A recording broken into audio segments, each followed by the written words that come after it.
예천 원산성 세 강이 만나는 둥근 성, 신라의 북방 전진기지. 1. 원처럼 둘러친 방어선 비룡산 정상의 태매식 산성. 예천군 용궁면 향성리 성저 마을에 간 남쪽 약 500m 산봉우리. 해발 191m 비룡산 정상부에 올라서면 산성 하나가 둥글게 몸을 말고 있다. 이름도 그 모양새를 닮아 원산성. 지역에서는 따비성 따베이성이라 부르기도 한다.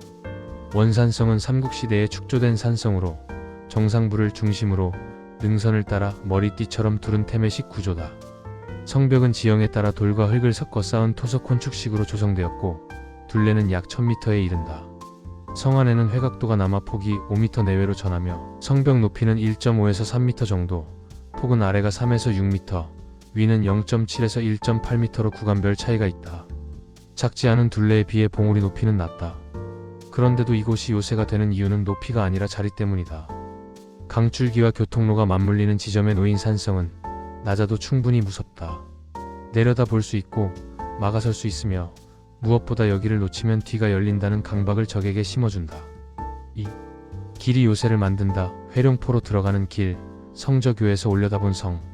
원산성으로 가는 길은 예천의 대표 풍경인 회룡포로 들어가는 길과 겹친다. 안동 하회마을이 낙동강의 큰 흐름이 만든 삼태극이라면 회룡포는 낙동강 지류 내성천이 만든 삼태극이다.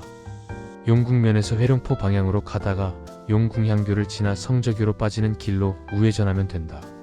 성저교 위에 서면 동쪽으로는 회룡포 방면에 내성천이 흐르고 서쪽으로는 삼강 방면이 트인다.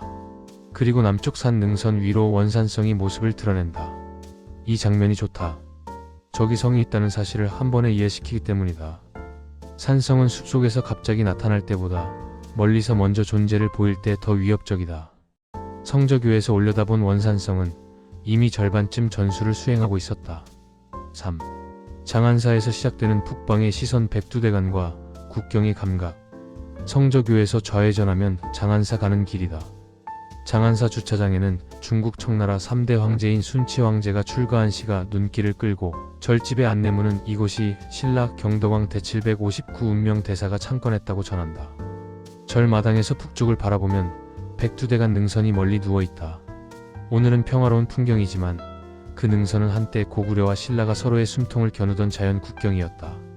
벌제저 수령 같은 고갯길이 떠오르고 고개를 넘는 길목마다 산성이 촘촘히 박혀있던 이유도 자연스럽게 이해된다. 원산성을 신라군의 대고구려 전진기지라고 부르는 해석은 바로 이 지형 감각에서 나온다. 신라가 고구려와의 종속 관계를 정리하려 했던 5세기, 그리고 이후 200년 동안 경북 북부는 갈등의 용광로가 되었을 가능성이 크다. 강과 고개와 성, 이 셋이 맞물리는 곳은 늘 전쟁이 일어난다. 4. 회룡포를 내려다보는 전망대 삼태극. 물길 위의 군사지도. 회룡대도 좋지만 제2전망대인 용포대는 더 과감하게 풍경을 펼쳐진다.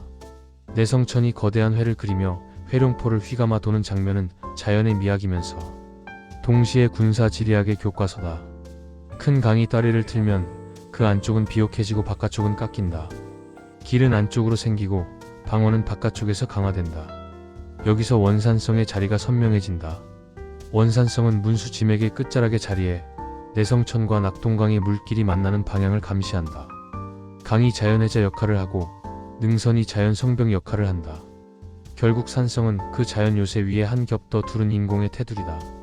그래서 원산성은 고구려 온달 같은 영웅담이 붙기 좋은 곳이기도 하다. 탐낼 만한 자리이기 때문이다. 5. 성벽의 다타 동벽의 오름. 남문지의 절벽, 숨구멍 같은 문. 원산성으로 향하는 길목에서 소나무 그늘이 길을 덮고 어느 지점에서는 제2보루 정도는 되겠다 싶은 곳이 나타난다. 산성이란 본래 이렇게 단계적으로 다가오는 구조다. 한 번에 정면으로 만나지 않게 한다. 동벽 구간을 타고 오르면 마침내 원산성의 윤곽이 잡힌다. 이 성의 백미는 둥근 둘레가 주는 안정감과 그 안정감 속에 숨어있는 긴장감이다. 둥글다는 것은 사각지대를 줄이고 어디로든 빠르게 병력을 돌릴 수 있다는 뜻이기도 하다. 남문지에 다다르면 분위기가 달라진다. 절벽에 가까운 문이라고는 하지만 오르기 만만치 않은 지형. 이곳은 현문식 끌어올리기식 구조였을 가능성을 떠올리게 한다. 정문은 성저마을 방면의 북문이었고 남문은 비상시의 통로이거나 은밀한 출입에 유리했을지 모른다. 산성의 문은 단순한 출입구가 아니라 살아남기 위한 선택지다. 6. 전설이 붙는 이유 온조온달 삼국의 각축장. 회룡포 유래 안내판에는 이 지역이 낙동강 내성천 금천이 합류하는 삼강의 자리라는 설명과 함께 온조가 남아하며 마한 최후의 보루인 원산성을 점령했다는 전설, 온달이 이곳을 노렸을 것이라는 이야기들이 겹겹이 얹힌다. 전설은 사실을 그대로 보존하지는 못한다. 하지만 전설이 한 장소에 오래 붙어 있다는 것은 그 장소가 오랫동안 의미 있는 자리였음을 증언한다. 원산성 역시 그렇다. 실제로 원산성은 백제, 고구려, 신라가 침략과 수성을 반복한 군사적 요충지였다고 전해지고 삼국사기에 관련 사실이 언급된다고 한다. 전설과 기록이 함께 있다는 것은 강력하다. 하나는 사람의 기억이고 다른 하나는 문자의 기억이다. 둘이 같은 장소를 가리키면 그곳은 대개 그냥 지나칠 수 없는 땅이 된다. 7. 내려오며 다시 보는 강 삼강교와 59번 국도의 오래된 길. 성에서 내려오면 삼강교 부근이 시야에 들어온다. 내성천이 낙동강 본류에 합류하는 지점 물길이 모이는 곳은 늘 사람이 모이고 길이 모이고 전쟁도 모인다. 59번 국도가 금천을 따라 문경 산양산 북동로면을 지나 백두대간 벌제로 이어진다는 사실은 이 길이 단지 현대의 도로가 아니라 고대부터 이어진 이동의 축임을 상기시킨다. 원산성이 토곡식 산성 성격을 가진다고도 하고 원처럼 생긴 회각 구조로 태매식의 인상을 준다고도 한다. 어떤 분류든 결국 중요한 것은 이것이다. 원산성은 길목에 놓인 산성이고 강줄기가 합치는 지점에 놓인 산성이다. 그러니 시대가 바뀌어도 자꾸 역사와 전설이 달라붙는다. 매진말 둥근 성이 지킨 것은 땅이 아니라 흐름이었다. 예천 원산성은 돌과 흙으로 둥글게 둘렀다. 그러나 그 둥근 테두리가 지키려 한 것은 단순한 삼봉우리의 땅이 아니었다. 내성천과 낙동강, 그리고 금천으로 이어지는 흐름, 사람과 물자와 군대가 지나가는 흐름이었다. 그래서 원산성에 오르면 1500년의 시간이 사건이 아니라 지형으로 느껴진다. 누가 공격했고 누가 지켰는지보다 왜 이곳이 계속 공격받고 지켜져야 했는지가 먼저 이해된다. 강은 계속 휘감아 돌고 길은 계속 이어진다. 그 흐름이 멈추지 않는 한 원산성은 오늘도 조용히 말하는 듯하다. 여기는 한번 잡으면 오래 버티는 자리다. 탑사일 2010년 5월 30일